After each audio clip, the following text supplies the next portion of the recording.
یا رسول اللہ کون ہوگا جو جنت میں جانے سے انکار کرتا ہے؟ تو آپ نے فرمایا کہ جس نے میری اطاعت کی، میرا حکم مانا، وہ جنت میں جائے گا، اور جس نے میری نافرمانی کی اس نے جنت میں جانے سے انکار کر دیا۔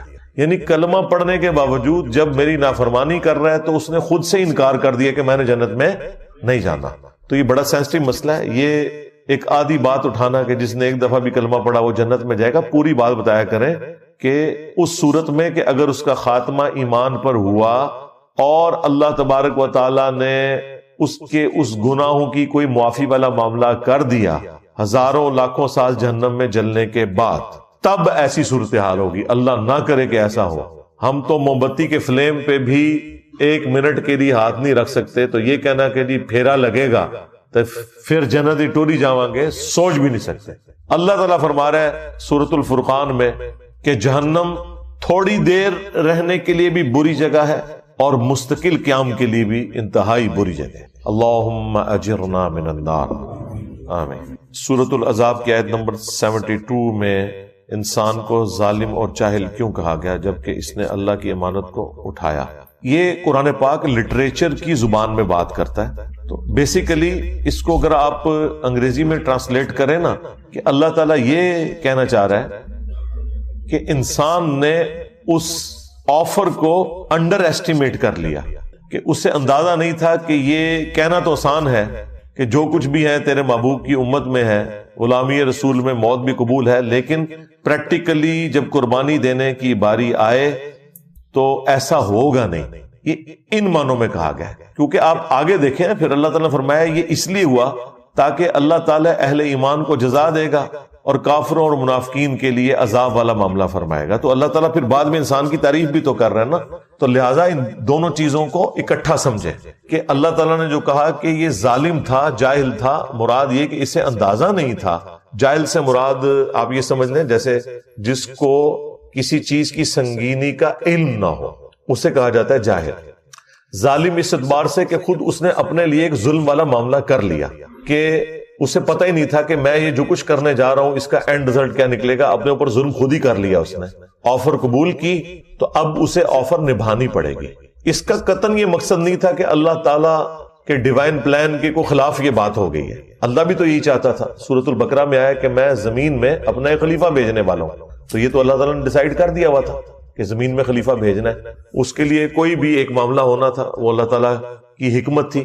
تو یہ ان معنوں میں ہے۔ اور اگر کوئی یہ کہے کہ مجھے تو یاد ہی نہیں ہے کہ میں نے کوئی اللہ تعالیٰ سے اس قسم کا عہد کیا تھا، ہماری انسٹنکٹ کے اندر یہ عہد موجود ہے، اس کو چھوڑ دیں۔ آج بھی کسی انسان کو یہ آفر کی جائے کہ تم نے چند سال کی زندگی خدا کو دینی ہے، پھر ہمیشہ کی زندگی کی کامیابیاں تمہارا مقدر ہوں گی، جس میں نہ تمہیں موت آئے گی، نہ کبھی بدحال ہوگے، نہ کبھی بوڑھے ہوگے، نہ کوئی غم پہنچے گا، حتیٰ کہ جو تم خواہش کرو گے وہ تمہیں ملے گا۔ دنیا میں تو انسان کوشش کر کے لیتا ہے تو اس کے لیے اپنی زندگی گنوا دیتا ہے، اور آخرت میں صرف خواہش کر کے مل جائے گا۔ تو ہر بندہ یہ آفر قبول کرنے کے لیے تیار ہے۔ اگر آپ کو یقین نہیں آتا تو میں آپ کو مثال دے دیتا ہوں۔ اگر کسی شخص کو یہ آفر دی جائے کہ جو شخص لاہور سے لے کر جہلم تک ریل کار میں 3 گھنٹے کا سفر کھڑے ہو کر کرے گا، جہلم پہنچتے ہی اس کی پوری زندگی کا خرچہ گورنمنٹ آف پاکستان اٹھائے گی، اس کے بچوں کا خرچہ، اس کی فیملی کی ساری ضروریات، اس کا مکان، سکولنگ، سب کچھ مرتے دم تک گورنمنٹ کے ذمہ ہے، تو کیا خیال ہے پورا لاہور جہلم نہیں پہنچ جائے گا؟ وہ کہیں گے 3 گھنٹے بس، پھر پوری زندگی کے لیے آسانی۔ آپ ذرا دنیا کی 60 سال کی زندگی کو صرف قیامت کے دن سے کمپیئر کریں تو 3 منٹ بنتا ہے، 50,000 سال کا دن ہے۔ جنت کی تو میں بات ہی نہیں کر رہا، وہ تو مسلم شریف میں حدیث ہے کہ جنت کی زندگی اور دنیا کی زندگی کو کمپیئر کیا جائے تو ایسے ہی ہے جیسے کوئی شخص انگلی ڈبوئے سمندر میں، سمندر کا پانی جو انگلی کے ساتھ لگے گا وہ دنیا کی زندگی ہے، اور سمندر انفینٹ آخرت کی زندگی ہے۔ مسلم شریف میں حدیث نہیں آتی کہ دنیا میں جس شخص نے مفلسی کی زندگی گزاری ہوگی لیکن حلال و حرام کی تمیز کی ہوگی، اللہ کا تابع فرمان رہا، اللہ تعالیٰ قیامت کے دن فرشتوں سے کہے گا ذرا ایک پھیرا اسے جنت کا لگواؤ نا۔ فرشتے اسے لے کے جنت میں جائیں گے، جب واپس آئے گا اللہ تعالیٰ پوچھے گا ہاں بھائی کوئی دنیا میں تکلیف دیکھی؟ وہ کہے گا اللہ تیری عزت کی قسم میں نے دنیا میں کوئی تکلیف نہیں دیکھی۔ جنت کا ایک پھیرا اس کی پوری زندگی کی تکلیف کو ختم کر دے گا کہ اگر مجھے یہ کچھ ملنے والا تھا تو میں نے دنیا میں کوئی تکلیف ہی نہیں دیکھی۔ پھر اللہ تعالیٰ ایک فاسق اور فاجر شخص کو جس نے دنیا میں بڑی عیاشی کی زندگی گزاری، اللہ تعالیٰ کو رسپانس نہیں کیا، دنیا کی ہر آسائش اویلیبل تھی، اللہ تعالیٰ کہے گا ذرا اسے دوزخ کا ایک پھیرا لگواؤ، ایک پھیرا لگے گا نا، ادھر تو کہتے خیر ایک پھیرا ہی لگے گا، ایک پھیرا بھائی وہ کتنا لمبا ہوگا، اس کو تو جسٹ تھوڑی دیر کے لیے جہنم میں لے کے جب فرشتے جائیں گے اور واپس آئے گا تو اللہ تعالیٰ پوچھے گا ہاں بھائی کوئی دنیا میں سکھ دیکھا؟ وہ کہے گا تیری عزت کی قسم میں نے کوئی سکھ نہیں دنیا میں دیکھا، حالانکہ دنیا کی ساری زندگی اس نے سکھی گزاری ہوگی۔ کیوں؟ اسے وہ تکلیف دے کے اپنا وہ سکھ بھی بھول جائے گا کہ گویا وہ تو کچھ بھی نہیں تھا، یہ تو اگر یہ کچھ میرے ساتھ ہونا تھا تو میں نے کوئی سکھ نہیں کاٹا۔ یہ اتنا سینسٹیو ایشو ہے، لیکن ظاہر ہے اللہ تعالیٰ نے چیزوں کو امتحان کے ساتھ جوڑا ہوا ہے۔ پھر ذہن میں رکھیے گا، بخاری اور مسلم دونوں میں حدیث ہے کہ اللہ تعالیٰ نے جنت کو ناگوار چیزوں سے ڈھانپ دیا ہے اور دوزخ کو، جہنم کو خوشگوار چیزوں سے ڈھانپا ہوا ہے۔ وہ پنجابی میں کہتے ہیں کڑگا لگانا، خوشگوار چیز ہوگی آپ اسی کی طرف بھاگیں گے۔ جنت ناگواری کے ساتھ ہے، اس کے ارد گرد ناگوار چیز ہے۔ گرمیوں میں فجر کی نماز جماعت سے پڑھنا ناگوار چیز ہے، نیند نہیں پوری ہوتی۔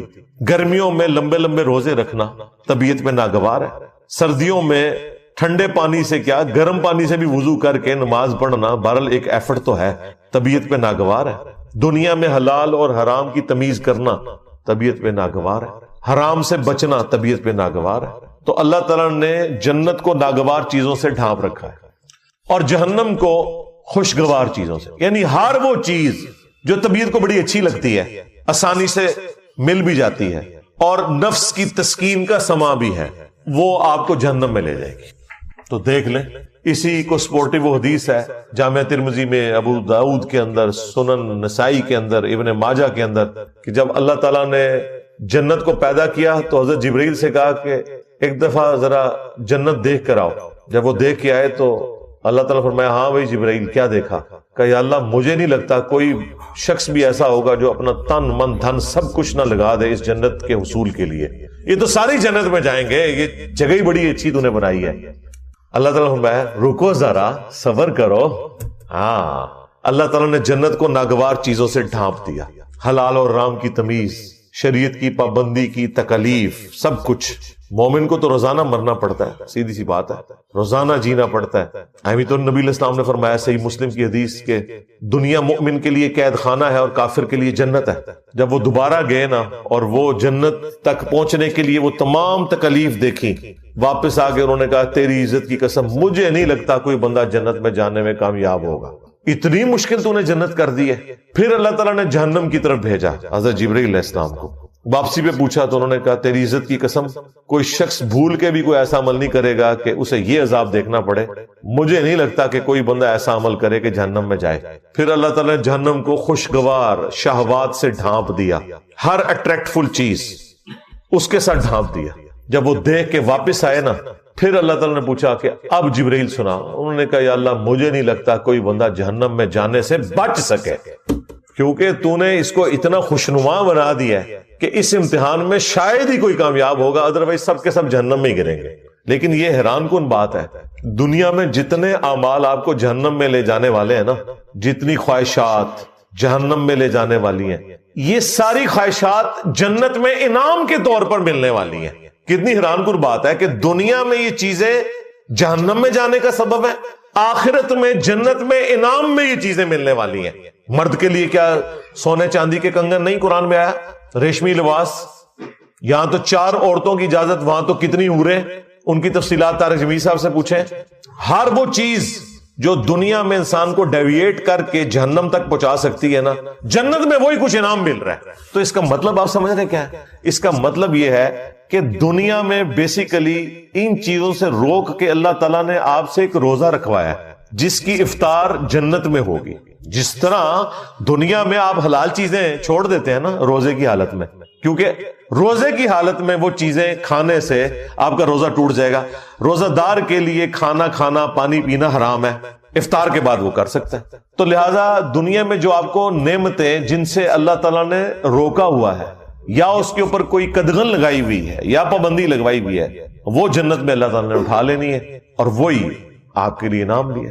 اس سے بڑا کیا انعام ہوگا کہ بخاری مسلم میں حدیث ہے، جب جنتی جنت میں داخل ہوں گے تو اللہ تعالیٰ کی طرف سے ایک فرشتہ ندا کرے گا کہ آج کے بعد تمہیں کبھی موت نہیں آئے گی، ہمیشہ زندہ رہو گے۔ لو جی ختم۔ سب سے بڑی تلوار ختم. آج کے بعد تمہیں کبھی بڑھاپا نہیں آئے گا, ہمیشہ جوان رہو گے. آج کے بعد کبھی تم بدحال نہیں ہوگے, ہمیشہ خوشحال ہی رہو گے. خوشحالی کیا ہے؟ جو آپ خواہش کریں گے وہ آپ کو ملے گا. اور چوتھی چیز فرمائی, آج کے بعد اللہ کبھی بھی تم سے ناراض نہیں ہوگا, ہمیشہ راضی رہے گا. یعنی جنت میں آپ جو مرضی کریں, اللہ کی نافرمانی نہیں ہوگی. کتنی بڑی نعمت ہے. تو دنیا میں روزہ ہے اور جنت میں آخرت میں وہ کھلنے والا ہے.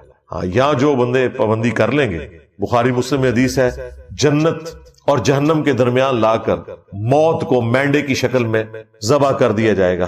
اللہ تعالیٰ پھر مبارکباد دے گا جنتیوں کو کہ جاؤ بے فکر ہو جاؤ, میں نے موت ہی ختم کر دی, میری مخلوق تھی نا, ختم کر دی. الذی خلق الموت والحیات لیبلوکم ایکم احسن عملا. اللہ نے زندگی اور موت کو اس لیے پیدا کیا تاکہ تمہاری جانچ کرے. موت اللہ کی مخلوق ہے, اس کو اللہ تعالیٰ ختم کر دے گا. جب وہ ختم کر دے گا تو کسی کو موت آئے گی نہیں. اور جہنمیوں کو کہا جائے گا کہ جاؤ آپ اپنی بدبختی کے اوپر چیخو پکارو, تمہیں بھی موت نہیں آئے گی, ہمیشہ کے لیے جہنم میں رہو گے. بولے اعوذ باللہ تعالی.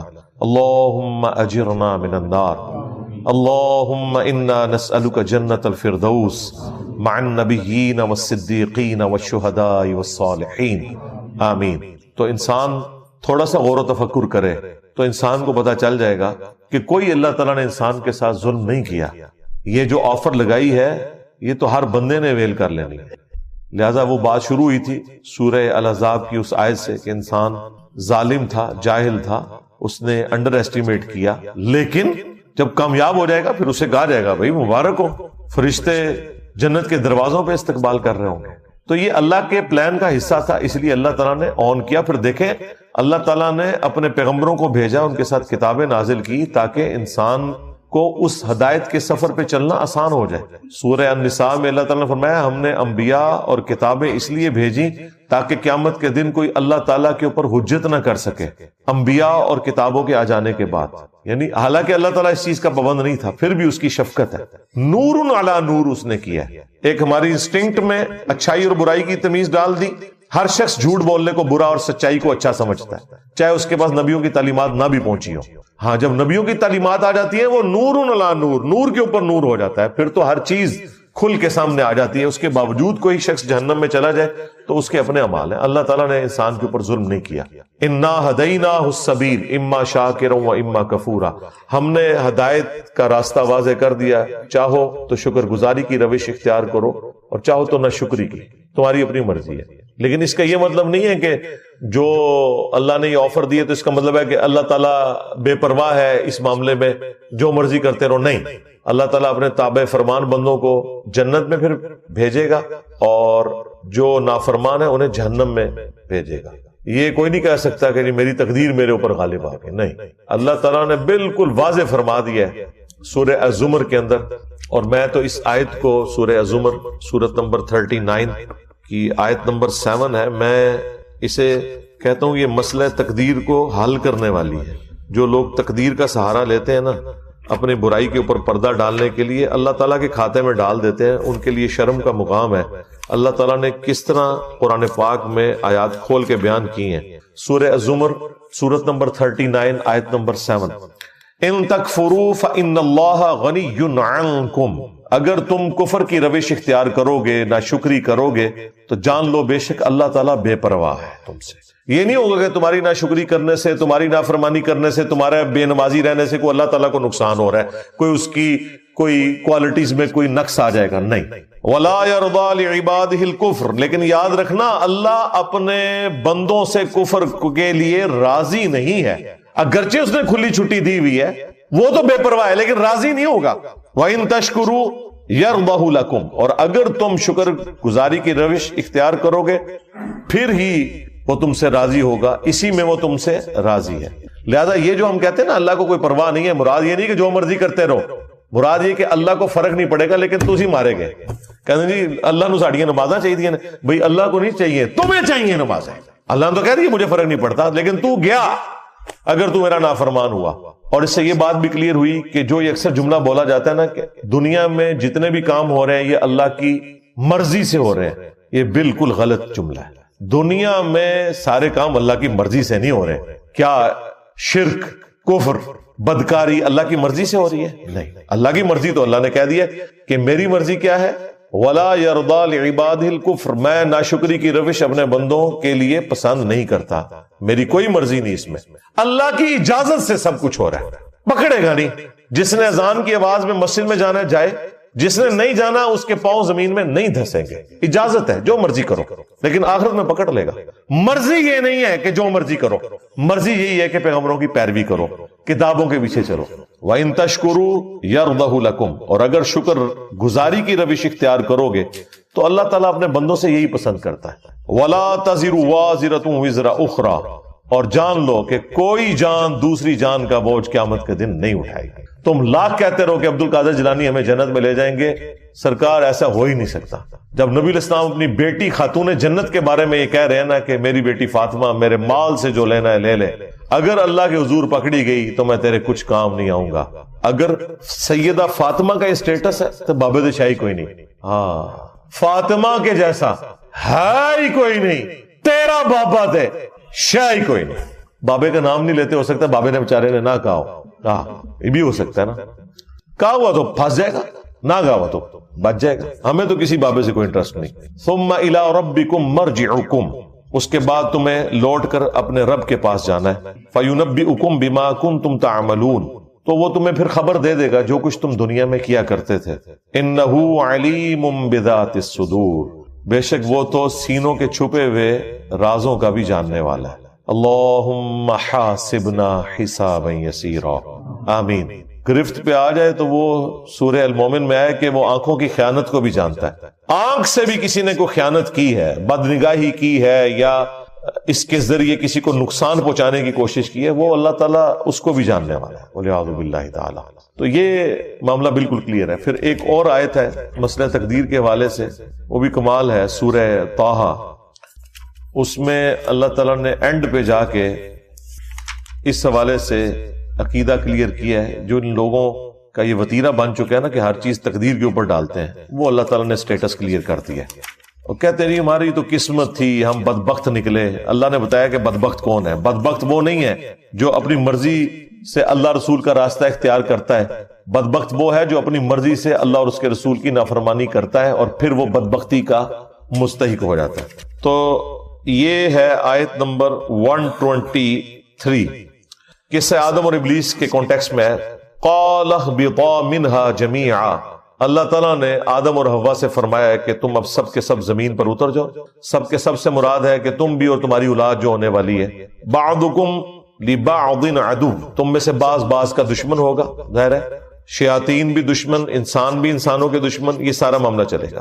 لیکن ایک بات یاد رکھنا، فَإِمَّا يَأْتِيَنَّكُم مِّنِّي هُدًى، اب جب کبھی بھی میری طرف سے کوئی ہدایت کی کتاب آئے گی نا تمہاری طرف، فَمَنِ اتَّبَعَ هُدَايَ، تو جو کوئی بھی پھر ہدایت کی کتاب کی پیروی کرے گا، فَلَا يَضِلُّ وَلَا يَشْقَى، تو نہ وہ کبھی گمراہ ہوگا اور نہ بدبخت ہوگا۔ یہ دیکھ لیں، اللہ تعالیٰ فرما رہا ہے جو کتابوں کی انبیاء کی پیروی کرے گا نہ وہ بدبخت ہوگا نہ گمراہ ہوگا۔ اس کو وائس ورثہ کر لیں، جو اپنی مرضی سے کتابوں کا انبیاء کا نافرمان ہوگا وہ خود بدبختی کمائے گا، وہ خود گمراہ ہو رہا ہوگا۔ تو یہ ویسے ہی لوگ آ کے بڑے بولے بن کے پوچھ رہے ہوتے ہیں نا ہم سے، او جی اگر ہماری تقدیر میں پہلے ہی لکھا ہوا ہے، تیری تقدیر واقعی لکھی ہے بدبختہ۔ ہاں آج اگر گورنمنٹ اناؤنسمنٹ کرے نا کہ فجر کی نماز جو جماعت سے پڑھے گا فی فجر کی نماز $1000 دیے جائیں گے اسے، سب تو بڑا بدبخت لے آؤ، وہ بھی بدبخت نہیں ہوئے گا۔ اپنی مرضی سے سب کچھ کر رہا ہوتا ہے انسان، خام خواہ وہ تقدیر کا سہارا لے رہا ہوتا ہے، اپنے آپ کو سیٹسفائی کرنے کے لیے کبوتر کی طرح آنکھیں بند کر لیتا ہے۔ ایسا بالکل نہیں ہوتا، ایسا تو نہیں ہوتا، ایسا تو نہیں ہوتا۔ یہ پتا ہوتا ہے کہ ایسا نہیں ہوتا۔ اپنے دنیاوی معاملات کے اندر کوئی شخص بھی تقدیر کے اوپر معاملات کو نہیں ڈالتا۔ جیسے ہی دین پہ چلنے کی باری آتی ہے تو کبھی تقدیر غالب آ جاتی ہے، کبھی کوئی اور مسئلہ غالب آ جاتا ہے، پھر کہتے ہیں دعا کرو جی اللہ تعالیٰ توفیق دے، بے توفیق کیا تم تو توفیق ملنی نہیں، کوشش کرو پھر دعا کوئی فائدہ دے گی۔ ادروائز اگر کوئی شخص خود بدبختی پہ اترا ہوا ہے اسے تو پیغمبر کی دعا کوئی نفع نہیں دے سکتی اگر کوئی شخص خود سویا ہوا ہے۔ ہاں انک لا تہدی من احببت ولکن اللہ یہدی من یشاء، اے نبی جس سے تم محبت کرتے ہو تم اسے ہدایت نہیں دے سکتے، اللہ جسے چاہتا ہے ہدایت دیتا ہے، اور اسے بہتر پتہ ہے کس کو ہدایت دینی ہے، کس کو دینی ہے؟ والذین جاہدوا فینا لنہدینہم سبلنا، جو لوگ ہماری راہ میں کوشش کرتے ہیں ہم ان کے لیے اپنی راہیں کھول دیتے ہیں۔ جو بدبختی پہ اترا ہوا ہے بھائی، اس کو قرآن و سنت سے کیا لینا دینا؟ جو سیریس ہوگا وہ پہنچ جائے گا۔ مولا علی علیہ السلام کہتے ہیں کہ ایک دن میں نے رسول اللہ سے پوچھا، صحیح بخاری مسلم دونوں میں حدیث ہے، اور یہ مسئلہ تقدیر کے حوالے سے بڑی اسٹانشنگ حدیث ہے کہ یا رسول اللہ، اگر اللہ کی تقدیر میں جنتیوں کا جنت میں جانا، جہنمیوں کا جہنم میں جانا لکھ ہی دیا گیا ہے، تو پھر ہم عمل کیوں کرتے ہیں؟ لو جی، دنیا میں اگر کوئی سب سے امپورٹنٹ کوسچن ہے نا جو ہر انسان پوچھتا ہے، وہ مولا علی نے 8 سے 1400 سال پہلے پوچھ کے تہاڈی منجی ٹھکوا دیتی۔ بدبختو، نافرمانو، اب کھل کے سوال کیا۔ اچھا، حضور نے اب جو جواب دیا وہ کمال ہے، ویل لیفٹ بھی کیا ہے اور جواب بھی دیا ہے بڑے احسن انداز میں۔ آپ نے فرمایا کہ تم عمل کرتے رہو، جنتیوں کے لیے جنت والے عمل آسان ہو جائیں گے، جہنمیوں کے لیے جہنم والے عمل آسان ہو جائیں گے۔ اب دیکھیں کتنا بڑا چھکا مارا ہے، یعنی جو شخص الٹے کام کر رہا ہے اسے اب کسی سے پوچھنے کی ضرورت نہیں، واقعی جہنمی ہے تو، اور جو کوشش کر رہا ہے اب اسے کسی سے پوچھنے کی ضرورت نہیں، انشاءاللہ وہ جنتی ہے، جبھی وہ جنت کے راستے پہ چل نکلا۔ اچھا، نبی الاسلام نے جب یہ بات کی، ساتھ پھر آپ نے قرآن کی آیت پڑھی، فَأَمَّا مَنْ أَعْطَى وَاتَّقَى وَصَدَّقَ بِالْحُسْنَى فَسَنُيَسِّرُهُ لِلْيُسْرَى، جس نے عطا کی روش اختیار کی، فیاضی کی روش اختیار کی، غریبوں کا خیال رکھا، شکر گزاری کی روش اختیار کی، وَصَدَّقَ بِالْحُسْنَى، اور ہر اچھی بات کی تصدیق کی۔ جب اسے پتا چلتا رہا نا کہ یہ بات یوں ہے تو فوراً اس پہ عمل کیا۔ پھر اس نے نہیں دیکھا کہ میرے بزرگ بابے کیا کرتے تھے، اسے پتا چلا بخاری مسلم میں نماز کا طریقہ یہ لکھا ہے، اس نے رفع الیدین شروع کر دیا۔ اسے پتا چل گیا قرآن میں توحید یہ بیان ہوئی ہے، اس نے پھر واقعی عقیدہ ایاک نعبد و ایاک نستعین کے مطابق رکھ لیا، تو اس کے لیے پھر آخرت کی منازل آسان ہوتی جائیں گی۔ وَأَمَّا مَن بَخِلَ وَاسْتَغْنَى وَكَذَّبَ بِالْحُسْنَى، جس نے بخل کنجوسی کی روش اختیار کی اور بے پرواہ رہا اور جو اچھی بات تھی اس کا انکار کرتا رہا، تو اس کے لیے پھر اب آنے والی منازل مشکل ہوتی چلی جائیں گی۔ یہ حدیث بخاری اور مسلم کی مسئلہ تقدیر کو بالکل حل کرتی ہے، لہذا کبوتر کی طرح آنکھیں بند کرنا بند کر دو۔ ہاں بالکل، قرآن اپنے مقدمے میں واضح ہے میرے بھائی، قرآن کا مقدمہ، پیغمبروں کا مقدمہ اس کے اوپر کھڑا ہے کہ انسان کو اللہ نے اختیار دیا ہوا ہے۔ اگر اختیار نہیں دیا ہوا تو پیغمبر کیوں آئے ہیں ادھر؟ اسی لیے آئے نا کہ اختیار دیا گیا ہے، یہ حق کا راستہ ہے، یہ باطل کا راستہ ہے۔ ہاں، جو چیزیں ہماری تقدیر سے متعلق ہے نا، ان کے بارے میں ہم سے سوال بھی نہیں ہونا۔ کسی شخص سے نہیں پوچھا جائے گا تو لاہور میں کیوں پیدا ہوا، تو ایتھوپیا میں کیوں پیدا ہوا، تو امریکہ میں کیوں پیدا ہوا، تیرے ماں باپ فلاں کیوں تھے، تیرے چہرے کی رنگت یوں کیوں تھی، تیری آنکھوں کا رنگ کیوں، یہ ساری چیزیں تقدیر ہیں۔ آپ سے یہ نہیں پوچھا جائے گا، آپ سے وہ پوچھا جائے گا جس کا اللہ نے آپ کو اختیار دے دیا، اور آپ اس کے مطابق اگر نہیں چلیں گے پکڑ ہو جائے گی۔ سمپل، بھی بولے بن کے پوچھتے رہتے ہیں کہ او جی پہلے قسمت ہی لکھے ہے، پھر کتوں کرنا ہے جی، اندازہ کرے۔ تو جو پھر یوں ہے نا، اس کو پھر یہی جواب دینا چاہیے، تیری قسمت میں یہی کچھ لکھا ہوا ہے۔ باقی وہ جو حدیث ہے نا بخاری مسلم میں کہ بعض لوگ جنتیوں والے کام کرتے رہتے ہیں اور ایک بالشت رہ جاتے ہیں جنت سے، ان پہ تقدیر غالب آ جاتی ہے، وہ جہنم میں چلا جاتا ہے، والعیاذ باللہ تعالی۔ تو لوگ کہتے ہیں جی کیا فائدہ جی، پھر پوری زندگی اگر یہی ہونا تھا اینڈ پہ۔ اور بھائی وہ جو تقدیر غالب آئی ہے وہ کس کے لیے آئی ہے؟ جو شخص منافقت کی زندگی گزار رہا تھا، لبادہ اس نے اڑا ہوا تھا، وہ حقیقتاً نیک نہیں تھا۔ یہ نہیں ہے کہ ایک بندے نے پوری نیک نیتی کے ساتھ اچھے عقائد اپنائے اور دین پہ عمل کیا، اب اس کے اوپر تقدیر غالب آ جائے گی۔ نہیں، ایسا نہیں ہوگا، بالکل نہیں ہوگا۔ دنیا میں ہو سکتا ہے کہ کوئی شخص محنت کرے اور اس کی محنت ضائع جائے، کیونکہ دنیا کو اللہ نے ابتلا کے قانون پہ بنایا ہے، آزمائش کے قانون پہ۔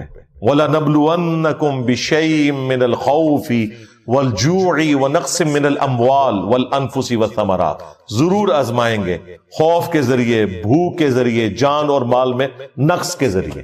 یہ دنیا میں ہوگا۔ آخرت میں یہ نہیں ہوگا کہ ایک بندے کے قائد ٹھیک تھے اور قیامت والے دن پہنچا نیک اعمال کر کے اور اللہ تعالیٰ کہ نہیں تو اب جہنم میں جائے گا، میری تقدیر کا یہ فیصلہ ہے کہ تیرے اوپر میں یہ غالب کر دوں گا جیسا دنیا میں۔ اسی لیے اللہ تعالیٰ نے ہمیشہ آخرت کے لیے کہا ہے کہ میں اپنے وعدے کی خلاف ورزی نہیں کرتا۔ یہ آیت آپ کو کبھی بھی سمجھ نہیں آنی تھی کہ یہ اللہ تعالیٰ کو کیوں کہنا پڑتا ہے قرآن پاک میں بار بار کہ اللہ تعالیٰ اپنے وعدے کے خلاف نہیں کرتا، اللہ تعالیٰ اپنے وعدے کے خلاف نہیں کرتا، اللہ تعالیٰ اپنے وعدے کے خلاف۔ کیونکہ انسان کو کبھی خیال آ سکتا ہے یار دنیا میں محنت کی تھی، اے نہ اینڈ تے بھی پتہ لگے کہ آخرت بھی یہی کچھ ہو گیا جس طرح دنیا بیڈ لک ہوئی تھی۔ آخرت میں بیڈ لک نہیں ہونی، یہ بیڈ لک کا تعلق اس دنیا کے ساتھ ہے۔ آخرت میں آپ کے لیے گڈ لک ہے اگر آپ نے انبیاء کی پیروی کا راستہ اختیار کیا ہے انشاءاللہ تعالی۔ ہاں بالکل کلیئر کٹ۔ تو اس فرق کو آپ سمجھ لیں، یہ لوگ بعض اوقات اس کو مکس کر دیتے ہیں، ایسا بالکل نہیں ہے، بالکل کلیئر کٹ۔ جو مولا علی کو حضور نے فرما دیا نا کہ جنتیوں کے لیے جنت کے عمل آسان ہو جائیں گے، جہنمیوں کے لیے جہنم والے اعمال آسان ہو جائیں گے۔ بس آپ دیکھ لیں دنیا میں آپ کو بھی اندازہ ہو جاتا ہے بعض لوگ کتنا اللہ کو سیریس لیتے ہیں، چھوٹی سی بات کے اوپر بھی کتنے وہمی ہو جاتے ہیں۔ تو میں اس طرح کے جب لوگوں کو دیکھتا ہوں میں کہتا ہوں جی جنتی روحیں دنیا میں ہی پہچانی جاتی ہیں، کس طرح معاشرے سے ٹکر لے لیتے ہیں اللہ اور اس کے رسول کی خاطر عز و جل و صلی اللہ علیہ وسلم۔ اور کتنے جنہوں نے صرف دین کا لبادہ اوڑا ہوا ہے، ذرا سی کوئی تکلیف آئی وہ پڑا ہوا دین، دنیا کی پرائورٹی ان کے لیے ٹاپ پرائورٹی ہوتی ہے، اللہ ان کے لیے ٹاپ پرائورٹی نہیں ہوتا۔ ولیعوذ باللہ تعالی۔ اللہ تعالیٰ ہمیں استقامت کے ساتھ قرآن و سنت کی تعلیمات پر عمل کر کے دوسرے بھائیوں تک پہنچانے کی بھی توفیق عطا فرمائے، آمین۔ اللہم انی اسألک بانک انت اللہ لا الہ الا انت الاحد الصمد الذی لم یلد ولم یولد ولم یکن له کفوا احد وإلہکم الہ واحد لا الہ الا هو الرحمن الرحیم الف لام میم اللہ لا الہ الا هو الحی القیوم اللہم صلی علی محمد وعلی آل محمد ربنا آتنا فی الدنیا حسنہ وفي الآخرة حسنة وقنا عذاب النار اللهم أحسن عاقبتنا في الأمور كلها وأجرنا من خزي الدنيا وعذاب الآخرة ربنا آتنا من لدنك رحمة وهيئ لنا من أمرنا رشدا اللهم اغفر لحينا وميتنا وشاهدنا وغائبنا وصغيرنا وكبيرنا وذكرنا وأنثانا اللهم من احييته منا فاحيه على الاسلام ومن توفيته منا فتوفه۔ اس کا تو خیر ترجمہ بھی ممکن نہیں ہے، یہ ایک کوڈ ورڈز کے طور پہ بعض چیزیں ایسی ہیں جن کا عربی لنگوسٹک میں ترجمہ موجود بھی ہے، اس کے باوجود وہ متشابہات ہیں، ان کی تفصیلات ہمیں نہیں پتا، جس طرح کہ اللہ تعالیٰ کی صفات کا ذکر ہے، اللہ کا ہاتھ، اللہ کی آنکھیں۔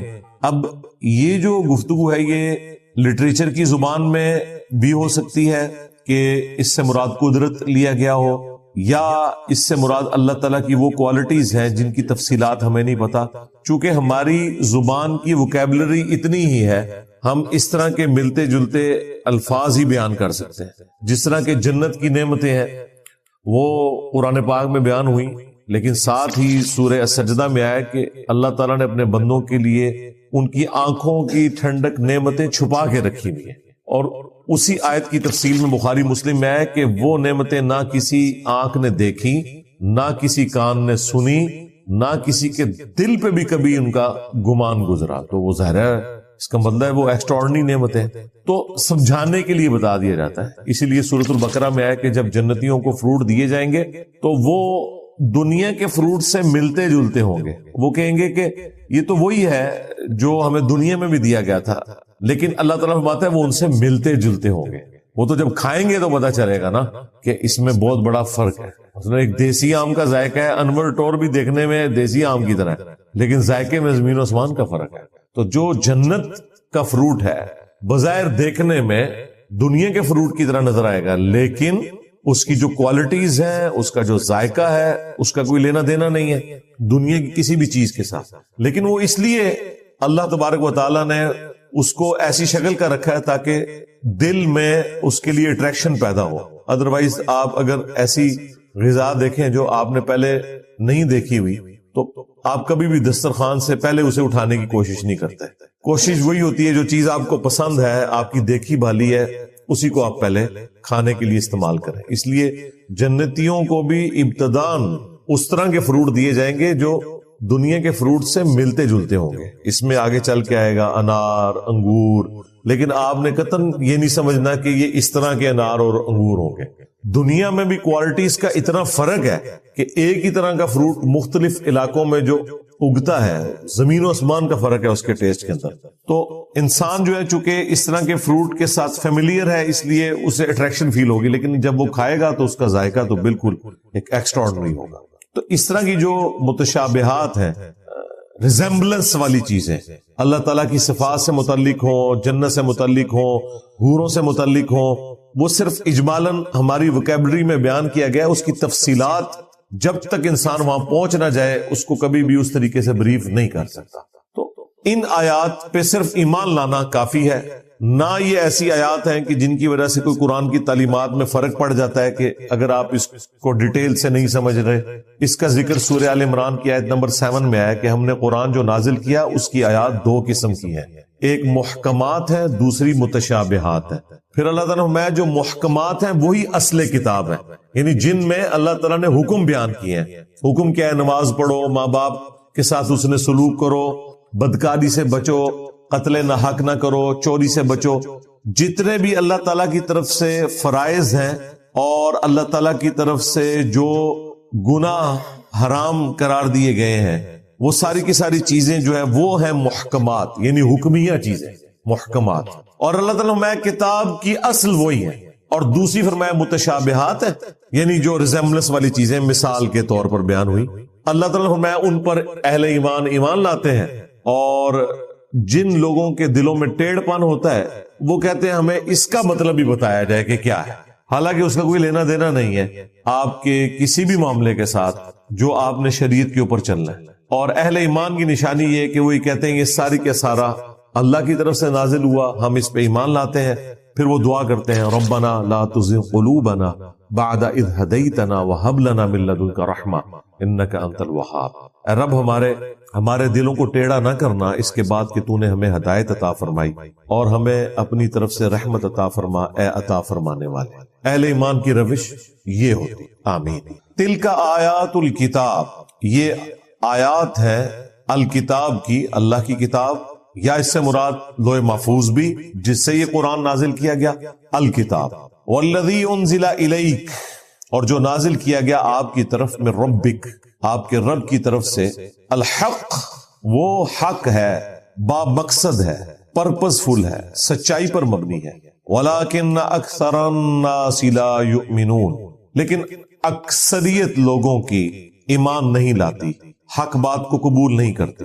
یہ پورے قرآن کا اسلوب ہے کہ اکثریت ہمیشہ. بخاری کی اس حدیث میں آتا ہے کہ عبداللہ بن عباس کا جب یہ قول بیان کرتے ہیں حضرت سعید ابن جبیر، تو ان کو بعض تبع تابعین کہتے ہیں کہ جب ہم لوگوں سے یہ بیان کرتے ہیں نا کہ اس سے مراد خیر کثیر ہے، تو لوگ کہتے ہیں کہ نہیں، الکوثر سے مراد جنت کی ایک نہر ہے الکوثر. تو سعید ابن جبیر کہتے ہیں کہ جنت کی وہ نہر بھی تو خیر کثیر میں داخل ہے. حضور کو جو جنت کی نعمتیں ملیں گی وہ بھی کثرت کے ساتھ ملیں گی.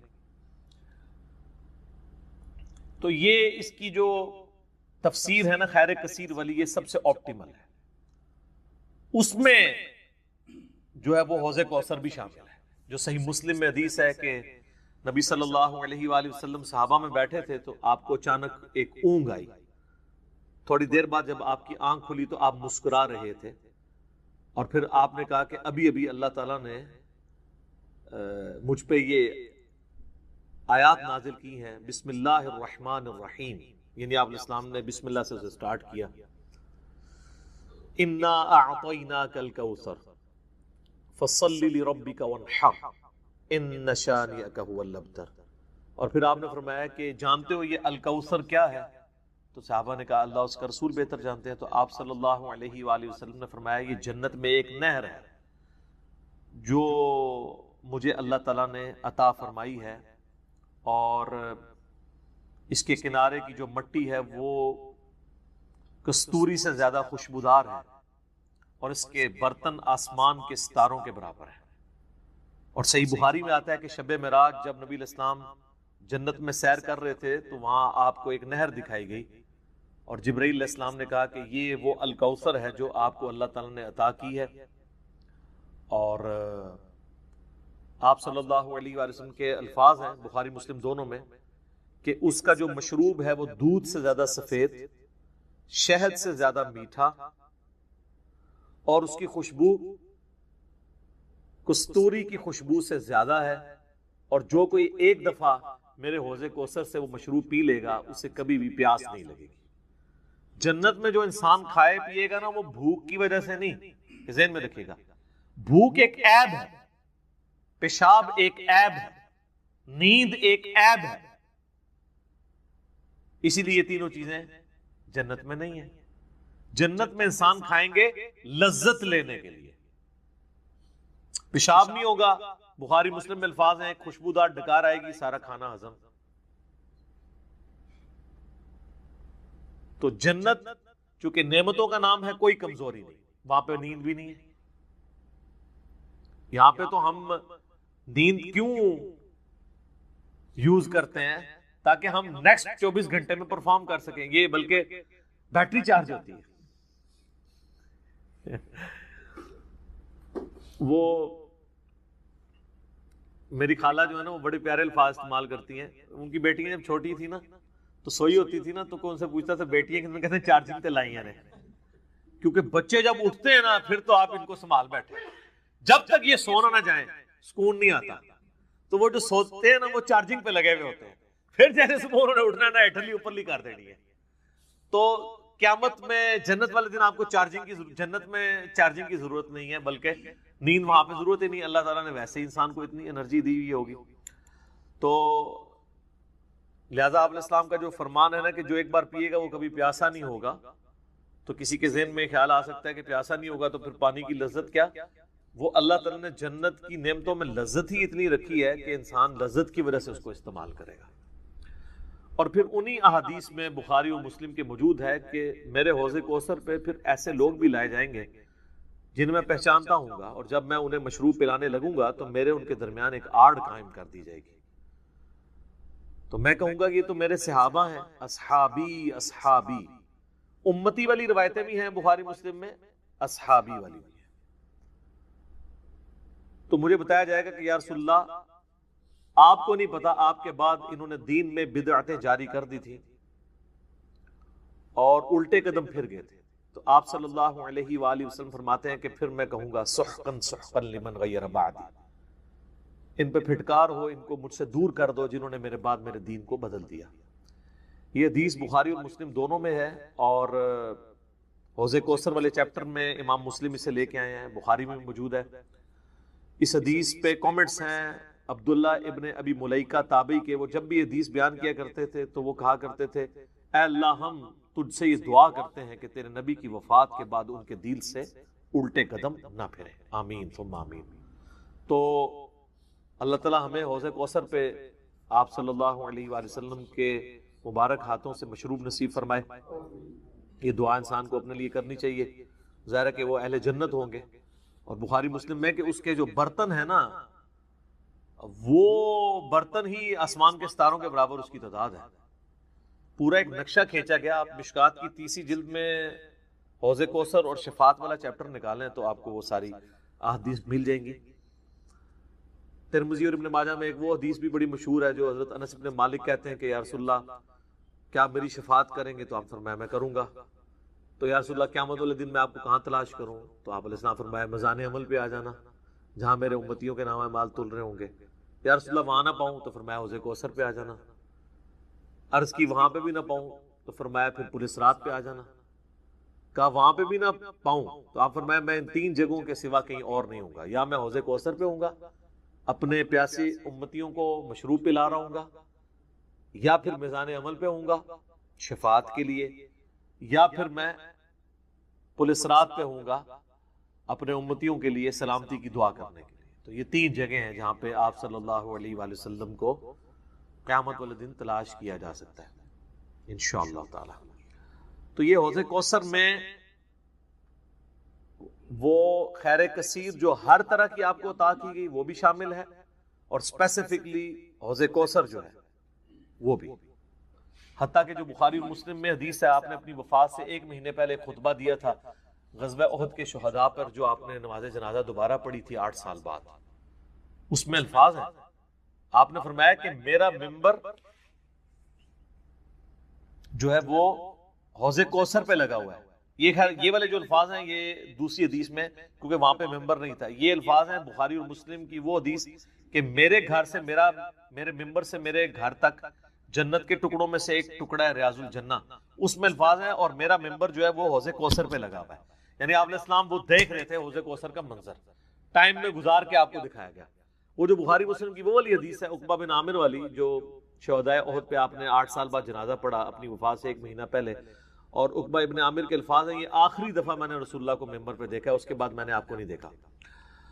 تو اس میں الفاظ ہیں، آپ نے فرمایا کہ میں اپنے حوض کوثر کو اس وقت بھی دیکھ رہا ہوں، اور دیکھنا میرے بعد جو ہے وہ مجھے تم سے یہ خطرہ نہیں کہ تم شرک میں مبتلا ہو جاؤ گے، بلکہ مجھے خطرہ ہے کہ تم دنیا کے مال میں پڑ جاؤ گے اور پھر اس کی لالچ میں ایک دوسرے کو قتل کرو گے اور تم بھی تباہ و برباد ہو جاؤ گے جس طرح اگلی قومیں تباہ و برباد ہوگی. تو اس میں بھی حوض کوثر کے الفاظ موجود ہیں. اور پھر میرے ایک کربلا والے ریسرچ پیپر میں بھی آپ کو پتہ ہے ایک حدیث ہے جو میں نے حوض کوثر کا ذکر اس حدیث کے اندر بھی موجود ہے. جب وہ سنن ابی داؤد کی ایک حدیث ہے نا، وہ عبید اللہ ابن زیاد کے پاس ایک وہ آتا ہے، ہاں یہ ابو داؤد کے اندر 4749 ہے. ابو طالوت تابعی کہتے ہیں کہ میں ابو برزہ کو میں نے دیکھا کہ وہ گورنر یزید عبید اللہ ابن زیاد کے پاس آئے جب کہ وہ دسترخوان پر تھا. تو اس نے ابو برزہ کو آتے ہوئے دیکھا اور کہا کہ یہ تمہارا ٹھگنا محمدی ہے. استغفر اللہ. ان کا قد چھوٹا تھا تو ان کا اے گینڈا محمدی، یعنی محمدی اس نے اس لیے کہا کہ وہ حضور کا صحابی تھا. تو یہ کتنی سخت توہین کی عبید اللہ ابن زیاد نے. یہ وہی خبیث ہے جس کے بارے میں بخاری میں 3748 نمبر حدیث ہے جس میں امام بخاری نے حسین کے ساتھ علیہ السلام لکھا ہے کہ یہ حضرت حسین کے حسن میں کلام کرنے لگا تو انس ابن مالک نے کہا کہ رسول اللہ کے سب سے زیادہ مشابہت رکھنے والے حسین تھے. یہ وہی عبید اللہ ابن زیاد ہے. تو یہ صحابہ کے گستاخ ہیں، آل امیہ ہیں، یہ بنو امیہ کے خدمت گار. تو اب آپ دیکھیں جب اس نے یہ بات کی نا تو حضرت ابو برزہ اس کی تنزیہ بات کو سمجھ گیا. آپ نے فرمایا مجھے گمان نہیں تھا کہ میں ایسے لوگوں کے دور حکومت تک زندہ رہوں گا جو مجھے رسول اللہ کی صحبت پر آر دلائیں گے، کہ میری زندگی میں یہ وقت بھی آنا ہے کہ رسول اللہ کی وجہ سے ہمیں پوری دنیا پہ غلبہ ملا، اور اس غلبے کی حکومت کو جو لوگ انجوائے کر رہے ہیں عرب کے بدو، یہ رسول اللہ سے میری نسبت میں مجھے آر دلائیں گے کہ مجھے کہہ رہے ہیں کہ ٹھگنا محمدی، یعنی پنجابی سے کہتے ہیں گینڈا محمدی. نعوذ باللہ. تو اب اس نے فوراً پینترا بدلا. وہ کہنے لگا کہ محمد صلی اللہ علیہ وسلم کی صحابیت تمہارے لیے باعث زینت ہے، آر کا سبب نہیں. پھر کہنے لگا کہ میں نے تمہیں اس لیے بلوایا ہے کہ تم سے حوض کوثر کے بارے میں پوچھوں، کیا تم نے رسول اللہ سے اس کے بارے میں کچھ سنا ہے؟ تو ابو برزہ نے فرمایا ہاں، نہ 1 بار، نہ 2 بار، نہ 3 بار، نہ 4 بار، نہ 5 بار، میں نے کئی مرتبہ رسول اللہ صلی اللہ علیہ وآلہ وسلم سے حوض کوثر کے بارے میں سنا، اور جو حوض کوثر کو نہ مانے اللہ تعالیٰ اسے اس کا پینا نصیب ہی نہ فرمائے. اور پھر سیدنا ابو طالوت کہتے ہیں کہ سیدنا ابو برزہ رضی اللہ تعالیٰ عنہ غصے کی حالت میں وہاں سے تشریف لے گئے. انہوں نے بدعا دی کہ جو حضور کے حوض کوثر کو نہیں مانتا اللہ تعالیٰ اس کو حوض کوثر نصیب ہی نہ کرے. تو حوض کوثر جو ہے ایک ریالٹی ہے، اور قیامت والے دن کی چند بڑی ایکٹیویٹیز جو انسان کے لیے تسکین کا باعث ہیں، ان میں سے ایک عرش کا سایہ، اسی طریقے سے یہ حوض کوثر بھی ہے. اس گرمی کے اندر اللہ تعالیٰ کی نعمتوں میں سے بڑی نعمت ہے، ہم سب کو نصیب فرمائے. آمین ثم آمین. ٹھیک ہو گئی. اب میرے بھائیو جو یہ آیت مبارکہ آ رہی ہے نا سورۃ النساء کی آیت نمبر 48، یہ متقاضی ہے کہ ہم بقیہ ساری گفتگو اسی کانٹیکسٹ میں کریں. یہ قرآن حکیم کی اگر میں کہوں نا سب سے کریٹیکل آیت ہے، تو میرا یہ دعویٰ غلط نہیں ہوگا. کائنات کی سب سے بڑی حقیقت کو آشکار کرنے والی یہ آیت مبارکہ ہے، تو یہ میرا دعویٰ غلط نہیں ہوگا. سورۃ النساء کی آیت نمبر 48 سورۃ النساء میں 2 دفعہ ریپیٹ ہوئی ہے، تھوڑے سے الفاظ کے فرق کے ساتھ. ایک 48 نمبر پہ اور اس کے بعد 116 کے اوپر جا کے یہ آیت آئے گی شروع کے الفاظ سیم ہیں، بعد والے جو ہیں وہ تھوڑا سا فرق ہے. میں وہ دونوں آیات پڑھ دیتا ہوں اور اس کے اوپر پھر انشاءاللہ تفصیلی ڈسکشن کرتے ہیں. پہلے اس آیت مبارکہ کو ہم پڑھ لیں. ان اللہ لا یغفر ان یشرک بہ، بے شک اللہ اس گناہ کو تو کبھی معاف نہیں کرے گا کہ کوئی شخص اس حال میں اللہ کے حضور قیامت کے دن پیش ہوا کہ وہ دنیا میں شرک کرتا ہوا. دنیا میں معاف کر دے گا اگر کسی نے معافی مان لی، یہ آخرت کی بات ہو رہی ہے. وَيَغْفِرُ مَا دُونَ ذَلِكَ لِمَن يَشَاءُ، اس کے علاوہ جتنے بھی گناہ ہیں جس کے لیے چاہے گا معاف کر دے گا. وہ بھی اوپن لائسنس نہیں ہے، جس کے لیے چاہے گا معاف کر دے گا، لیکن امید ہے کہ وہ قابل معافی ہیں. لیکن شرک ایسا گناہ ہے جو اللہ بھی معاف نہیں کرے گا. اب کوئی کہے کہ جی اللہ کی یہ قدرت کی نفی نہیں ہو جاتی، ان اللہ علی کل شیء قدیر ہے، تو اللہ یہ کیوں کہہ رہا ہے کہ میں شرک بھی معاف نہیں کروں گا؟ اللہ تو شرک معاف کر سکتا ہے. ہم یہ جملہ بھی نہیں بولیں گے کہ کر سکتا ہے، اس لیے لا تبدیل لکلمات اللہ. جو اللہ کی وعیدیں ہیں نا وہ اللہ کے فیصلے ہیں. یہ بہت سخت معاملہ ہے. اللہ کے کلمات نہیں بدلتے. تو اللہ تعالیٰ نے یہ اپنی ڈیسٹنی میں چیز مقرر کر دی ہے کہ میں نے مشرک کو کسی صورت بھی بخشنا نہیں ہے، اس کے لیے جنت نہیں ہے. ہاں اس کے علاوہ کوئی گناہ ہے وہ جس کے لیے چاہے گا معاف کر دے گا، اور وہ بھی اوپن لائسنس نہیں ہے. اور اس میں آپ کو ایک گناہ کے حوالے سے بتا دوں. سن نبی داؤد میں حدیث ہے، نبی صلی اللہ علیہ وآلہ وسلم نے فرمایا کہ 2 گناہ ایسے ہیں جو اللہ تعالیٰ کبھی معاف نہیں کرے گا، باقی ہر گناہ معاف کر دے گا. ایک شرک اور دوسرا کسی مؤمن کا قتل ناحق. یہ جو اس میں ایک اشارہ تھا نا کہ اس کے علاوہ ہر گناہ چاہے گا، جس کے لیے چاہے گا معاف کر دے گا، تو اس کا کیا مطلب ہے؟ جس کے لیے نہیں چاہے گا نہیں معاف کرے گا. تو اس میں بھی اشارہ موجود ہے، کوئی ایسی چیز بھی ہے کہ جو اللہ تعالیٰ جس پہ گرفت کر سکتا ہے، اور وہ ہے قتل ناحق کسی مؤمن کا. تو اب مجھے بتائیں، جنہوں نے حسین ابن علی اور ان کے ساتھیوں کو ناحق قتل کیا، وہ کس امید پہ بیٹھے ہوئے ہیں؟ اور ان کو جنت کی جھوٹی خوشخبریاں سنانے والے کس امید پہ بیٹھے ہوئے ہیں؟ سوچنے والوں کے لیے یہ چیز کافی ہے. سن نبی داؤد کی حدیث. وَمَن يُشْرِكْ بِاللَّهِ، اور جس نے اللہ کے ساتھ شرک کیا، فَقَدِ افْتَرَىٰ إِثْمًا عَظِيمًا، تو اس نے بہت بڑا جھوٹ اللہ تعالیٰ کے اوپر باندھ دیا، بہت بڑا گناہ کا کام اس نے کیا جس نے شرک کیا. اچھا سورہ نساء کی آیت نمبر 116 جب آئے گی نا، اس میں پہلے الفاظ تو یہی ہوں گے، ان اللہ لا یغفر ان یشرک بہ ویغفر ما دون ذلک لمن یشاء. لیکن اگلے الفاظ ہیں ومن یشرک باللہ فقد ضل ضلالا بعیدا.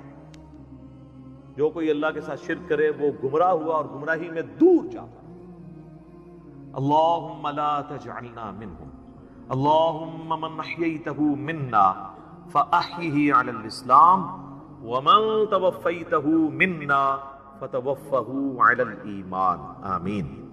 رضیت باللہ ربا وبالاسلام دینا وبمحمد نبیا صلی اللہ علیہ وآلہ وسلم. آمین.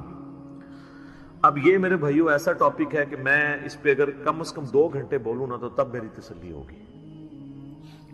لیکن میں نے چونکہ پچھلی قرآن کلاسز جو 344 لیکچرز میں مکمل ہوئی تھی، ان میں اس آیت کے اوپر آلموسٹ 1.25 گھنٹے کی ویڈیو ریکارڈ کروا دی تھی اسی آیت کے اوپر.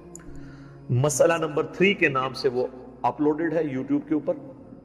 دعا صرف اللہ ہی سے، آپ یوٹیوب پہ ویسے بھی لکھیں نا دعا صرف اللہ ہی سے اور علی مرزا، تو وہ ویڈیو کھل جائے گی. اور اس کے بعد بھی کئی ایک لیکچرز وقتاً فوقتاً میں نے ریکارڈ کروائے. وسیلے کے نام پر دھوکہ، مجھے تم سے شرک کا خطرہ نہیں، یہ اکثر آپ سنتے ہیں نا. تخت بلقیس والا واقعہ، موسیٰ اور خضر والا واقعہ علیہ السلام، ہر وہ چیز جسے دھوکہ کر کے نا قبر پرستی یا بابا پرستی یا بابوں سے مانگنا سکھاتے ہیں نا، ایک ایک چیز کے اوپر میں نے الگ سے تسلی کروائی ہے قرآن، بخاری اور مسلم کی روشنی میں الحمدللہ. اب وہ سارے لیکچر جمع کریں تو اس ایک آیت پہ کم از کم 10 گھنٹے گفتگو ہو سکتی ہے، لیکن ٹائم تو متحمل نہیں ہے کہ ہم اتنی ڈیٹیل گفتگو کریں، لیکن چند ایک باتیں تو میں ضرور کروں گا۔ ایک ریسرچ پیپر میں نے اس کے اوپر لکھ دیا 8 صفحوں کا، آپ اہل سنت پاک.com پہ ڈاؤن لوڈ کریں گے۔ دعا صرف اللہ ہی سے، میں نے اس کا نام توحید شرک اس طرح کا نہیں رکھا کیونکہ لوگ ان ناموں سے چڑھ جاتے ہیں، میں نے وہ چیز اس کے نام پہ رکھی کہ جس کے اوپر لوگ چڑھے ہیں۔ آپ کسی بھی مسلمان سے، خواہ بریلوی ہو، دیوبندی ہو، اہل حدیث ہو، اہل تشیع ہو، جا کے پوچھیں کہ دعا کس سے کی جاتی ہے تو کیا کہے گا؟ اللہ سے۔ کوئی آپ کو نکھٹو قسم کا بھی بندہ یہ نہیں کہے گا کہ دعا جو ہے وہ کسی فرشتے سے ہو سکتی ہے، کسی جن سے ہو سکتی ہے، کسی پیغمبر سے ہو سکتی ہے۔ نہیں جی نہیں، نماز تے اللہ دی پڑھی دی ہے، دعا بھی اللہ کو منگی دی ہے۔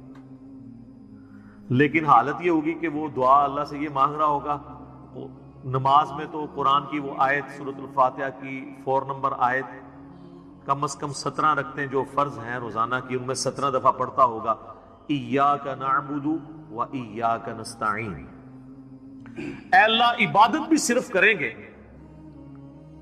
اور مدد بھی صرف تجھی سے مانگیں گے۔ یہ مدد کون سی؟ دعا والی، غائب میں کسی کو پکارنا۔ ایک تو ہے آپ سامنے بیٹھے ہیں، یہ تو قرآن میں حکم ہے وَتَعَاوَنُوا عَلَى الْبِرِّ وَالتَّقْوَى وَلَا تَعَاوَنُوا عَلَى الْإِثْمِ وَالْعُدْوَانِ، نیکی اور پرہیزگاری کے کاموں میں ایک دوسرے کی مدد کرو، برائی میں مت کرو۔ یہ تو قرآن میں حکم ہے۔ میں آپ کو کہتا ہوں مجھے پانی پلا دیں، آپ مجھے پانی پلاتے ہیں، تو یہ قرآن میں حکم ہے کہ آپ نے اسباب اختیار کرنے ہیں۔ لیکن آپ بغداد شریف میں، اجمیر شریف میں، اور وہاں بھی قبر میں دفن ہیں، اور آپ مر چکے ہیں، آخرت کی زندگی میں زندہ ہیں، دنیا کی زندگی سے نکل چکے ہیں، اور میں آپ سے کہوں کہ پانی پلا دیں، وہی بات، وہی جملہ ایک فریم آف ریفرنس کے بدلنے سے شرک بن جائے گا، کیونکہ آپ غیر اللہ سے دعا مانگ رہے ہیں۔ ظاہری اسباب میں تو آپ کافر سے بھی مدد مانگ سکتے ہیں۔ صحیح بخاری میں موجود ہے، نبی علیہ السلام جب فوت ہوئے تو آپ کی زرہ بھی ایک یہودی کے پاس گروی رکھی ہوئی تھی، گندم کے عوض، اناج کے عوض، تو آپ نے یہودی سے بھی مدد لی۔ بعض لوگ کہتے ہیں جی نبی علیہ السلام نے غزوہ خیبر پر مولا علی سے مدد مانگی۔ بھئی مولا علی سامنے موجود تھے، وہ جتنے صاحب آپ کے ساتھ تھے وہ رسول اللہ صلی اللہ علیہ وسلم کے مددگار تھے دین کے اعتبار سے، لیکن آپ نے خیبر کے موقع پر اپنے چچا کو، جو آرمی چیف تھے غزوہ بدر اور احد میں، حمزہ بن عبد المطلب، جو کہ اللہ کے شیر ہیں اور سید الشہداء ہیں، المستدرک الحاکم میں حدیث موجود ہے، آپ نے یہ تو نہیں کہا المدد یا حمزہ، امیر حمزہ میری مدد کو پہنچے، کیونکہ وہ فوت ہو چکے تھے، جو سامنے موجود تھے انہیں کو بلانا تھا۔ تو دو چیزوں کو ہی مکس کرتے ہیں۔ اچھا مجھے بتائیں بارش کون برساتا ہے؟ اللہ۔ ڈیوٹی کس کی ہے؟ فرشتوں کی۔ تو ہم کیا بارش اللہ سے مانگتے ہیں یا فرشتوں سے؟ اللہ سے۔ فرشتوں سے مانگیں گے تو شرک ہو جائے گا۔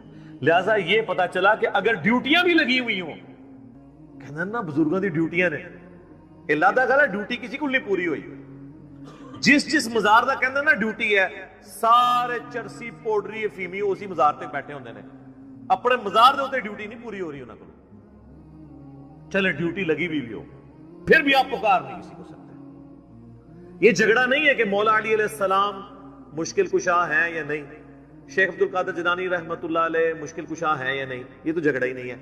جھگڑا یہ ہے کہ اگر یہ ہو بھی تب بھی مرنے کے بعد، اس دنیا کی زندگی سے جانے کے بعد، آپ ان سے کمیونیکیشن نہیں کر سکتے، نہ کسی فرشتے سے، نہ کسی جن سے، نہ کسی پیغمبر سے۔ اور اگر آپ ظاہری اسباب کی بات کرتے ہیں تو سب سے بڑا مشکل کشا ظاہری اسباب میں اس کائنات میں انسانوں کے لیے سورج ختم ہو جائے سارے انسان مر جائیں گے، چاہے کوئی بزرگ ہے یا غیر بزرگ ہے، چاہے مسلمان ہے یا کافر ہے، سارا۔ سورج ختم، زمین اپنی نباتات نہیں پیدا کر سکتی فوٹو سنتھسس کے ذریعے جو کرتی ہے، جب زمین اگانا چھوڑ دے گی تو اگر آپ جانور بھی کھائیں گے تو کتنا عرصہ، جس طرح ہمارے حکمران ہمیں کہتے ہیں کہ اگر ٹماٹر مہنگے ہیں تو دہی ڈال دو، تو اگر زمین اگانا چھوڑ دیں تو ہم جانور کھائیں گے تو کتنا عرصہ، مچھلیاں کھائیں گے تو کتنا عرصہ، وہ بھی ساری مر جائیں گی ہمارے کھانے سے پہلے ہی۔ دنیا پہ موسموں کا تبدیل ہونا، ہواؤں کا چلنا، ہر زندہ چیز کی خوراک یہ ایک سورج کے اوپر ڈیپینڈنٹ ہے۔ تو پھر سب سے بڑا مشکل کشا کون ہوا؟ سورج۔ آج تک کسی کافر نے بھی کہا ہے المدد یا سورج میری مدد فرمائیے، ہمیں کبھی وہم بھی نہیں آتا۔ سورج کی برکت سے ہی گلیشیئرز کا پانی پگھل کے دریاؤں میں آتا ہے، زمین کے نیچے بھی دریا چلتے ہیں، زمین کے اوپر بھی، جس پانی سے ہم لوگ زندہ ہیں۔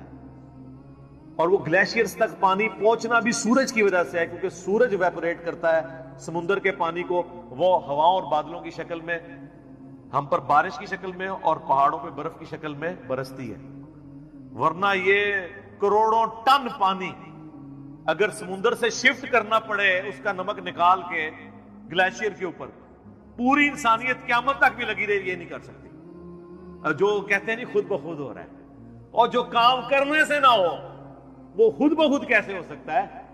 جب تک آپ اس کے پیچھے ڈیوائن سورس نہ مان لیں۔ God is the only explanation of all the physical phenomena in this universe۔ خدا ہی وضاحت ہے اس کائنات میں ہونے والے ہر فزیکل فینامنا کے پیچھے، وہ ڈیوائن سورس ہے۔ ڈیوٹی لگائی بھی 15 ارب سال سے سورج چل رہا ہے، اس میں فیول کون ڈال رہا ہے؟ اسے کان سے پکڑ کے کون چلا رہا ہے؟ سورج کو خود بھی نہیں پتا کہ وہ کیا کر رہا ہوگا، لیکن سورج کو ہم کیا مشکل کشا مانتے ہیں؟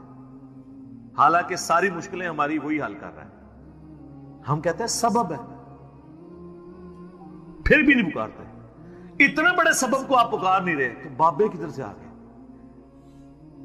بابے تو خود آپ کے نذرانوں پہ چلتے ہیں، کھانا کھا لیں تو انہیں ٹوائلٹ کی ضرورت پڑ جاتی ہے، اور جو کوئی کہتا ہے نا میں سمندر، دریا یا زلزلہ روک سکتا ہوں، وہ اپنا پیشاب کو روک کے بتا دے نہیں۔ وہ پچھلے دنوں ایک انڈیا کے وہ مولانا صاحب کی ویڈیو بھی اپلوڈ ہوئی تھی نا کہ شیخ عبدالقادر جیلانی کی مجلس میں ایک وقت کے بہت بڑے ولی بیٹھے تھے، اس دوران انہیں پیشاب آ گیا اور شدت شدید تھی، تو روک لیتے نا، انہیں خود مان لیا کہ بزرگ نہیں پیشاب روک سکتے۔ وہ کہتے ہیں عبدالقادر جیلانی نے اینڈ جناب چادر سٹی انہوں نے جا کے ڈگی تھے، پھر کسی میدان پہنچ کے فارغ ہو کے واپس آئے، تو روک لیندے نا، اس میں الفاظ ہیں، وہ کہتے ہیں وہ بہت بڑے ولی اللہ تھے، پیشاب نہیں رکا، نہیں رک سکتا سر، نہ، انسان بہت کمزور ہے،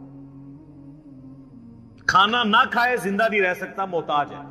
سورۃ المائدہ کی آیت نمبر 72 میں آیا عیسیٰ اور ان کی ماں روٹی کے محتاج تھے۔ اگر عیسیٰ اولو العزم پیغمبر محتاج ہیں کھانا کھانے کے، اور ان کی ماں سارے بزرگوں سے بڑی بزرگ ولیہ مریم بنت عمران وہ روٹی کی محتاج ہے، تو بابوں کی کیا اوقات ہے؟ روٹی کے محتاج ہے، اور روٹی کھا لیں تو نکالنے کے محتاج، نہ نکلے تو پھر پریشانی۔ سب کچھ اللہ کر رہا ہے، تو میرے بھائی جب یہ اللہ کر رہا ہے، پکارنا اللہ کو ہے، ایاک نعبد و ایاک نستعین۔ یہ ہمارا مین جھگڑا ہے شرک کے حوالے سے۔ ہزاروں باتیں ایک طرف، اصل بات یہ ہے کہ اصل شرک ہوا ہے ایاک نستعین میں۔ عبادت کی کوئی شکل، نماز، روزہ، حج، زکوٰۃ، نظر، نیاز، سب اللہ کے لیے، سب دیتے بھی اللہ کے لیے، بس اصالہ ثواب کی نیت کرتے ہیں، وہ چھوٹا مسئلہ ہے، ٹھیک ہے، میت کی طرف سے اصالہ ثواب ہو سکتا ہے، لیکن ایاک نستعین میں مسلمانوں کی اکثریت شرک کر رہی ہوتی ہے۔ اچھا نماز میں نہیں کرتی، نماز میں آج تک کسی نے یا علی مدد یا شیخ عبدالقادر جیلانی مدد نہیں پڑھا، نماز میں کیا پڑھتے ہیں؟ ایاک نعبد و ایاک نستعین۔ تو سر مولا علی بھی نمازوں میں اللہ کو پکارتے تھے، نماز کے بعد بھی اللہ کو پکارتے تھے۔ مولا علی کا ماننے والا وہ ہوگا جو مولا علی کی طرح اللہ ہی کو پکارے، ورنہ مولا علی کا ماننے والا تو وہ نہ ہوا۔ تو یہ آپ دیکھیں کتنی بڑی جرت کا یہ لوگ کام کر رہے ہوتے ہیں۔ ہم جب سمجھاتے ہیں تو کہتے ہیں آپ گستاخی کر رہے ہیں۔ سر جب آپ عیسائیوں کو سمجھاتے ہیں نا کہ حضرت عیسیٰ ابن مریم اللہ کے بیٹے نہیں ہیں، تو عیسائی بھی یہی سمجھتے ہیں آپ حضرت عیسیٰ کی گستاخی کر رہے ہیں۔ اور قرآن میں تو بہت سخت بات آئی ہے، سورہ المائدہ کی آیت نمبر 17 میں، لَقَدْ كَفَرَ الَّذِينَ قَالُوا إِنَّ اللَّهَ هُوَ الْمَسِيحُ ابْنُ مریم، بے شک وہ لوگ کفر کر رہے ہیں جو یہ کہہ رہے ہیں کہ عیسیٰ ابن مریم ہی اللہ ہیں. اس کے بعد کتنے سخت الفاظ ہیں. قل اے نبی تم فرماؤ فمن یملک من اللہ شیئا، اللہ کا کوئی کیا بگاڑ لے گا. ان اراد ان یہلک المسیح ابن مریم وامہ ومن فی الارض جمیعا، کہ اگر اللہ ارادہ کرے کہ عیسیٰ ابن مریم اور ان کی ماں کو اور ساری مخلوق کو ہلاک کر دے، اللہ کا کوئی کیا بگاڑ سکتا ہے. اچھا شرک کیا عیسائیوں نے، مثال دے دی عیسیٰ ابن مریم کی توحید کے لیے، لہذا بابوں کی مثال آئے گی. سر عیسیٰ سے بڑا تو کوئی بابا نہیں ہے. وجیہا فی الدنیا والآخرہ ومن المقربین، سورہ آل عمران آیت نمبر 45. اور 5 اولو العزم پیغمبر جو سورۃ الاحزاب میں سورہ شورى میں آئے، محمد رسول اللہ، ابراہیم علیہ السلام، موسیٰ علیہ السلام، نوح علیہ السلام اور عیسیٰ علیہ السلام، ان میں سے ایک ہے عیسیٰ ابن مریم. اور اللہ فرما رہا ہے اللہ کا کوئی کیا بگاڑ لے گا اگر اللہ عیسیٰ اور اس کی ماں اور سب لوگوں کو ہلاک کر دے. وَلِلَّهِ مُلْكُ السَّمَاوَاتِ وَالْأَرْضِ، بادشاہت تو آسمان اور زمین کی اللہ کی ہے. وَمَا بَيْنَهُمَا، اور جو کچھ اس کے درمیان ہے اس کا مالک بھی اللہ ہے.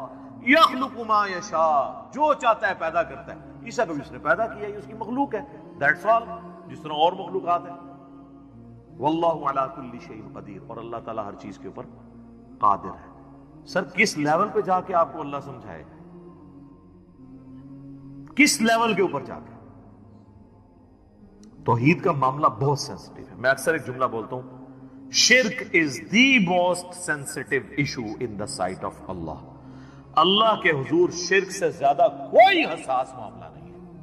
اس لیے تو یہ آیت آئی ہے کہ اللہ نے ہر گناہ معاف کر دینا لیکن یہ معاف نہیں کرنا. لیکن سر ایک خوشخبری بھی ہے. سورۃ الفرقان کی آیت نمبر 70 میں آیا کہ اگر کوئی شرک سے دنیا کی زندگی میں توبہ کر لے، ہم اس کے گناہوں کو بھی نیکیوں سے بدل دیں گے.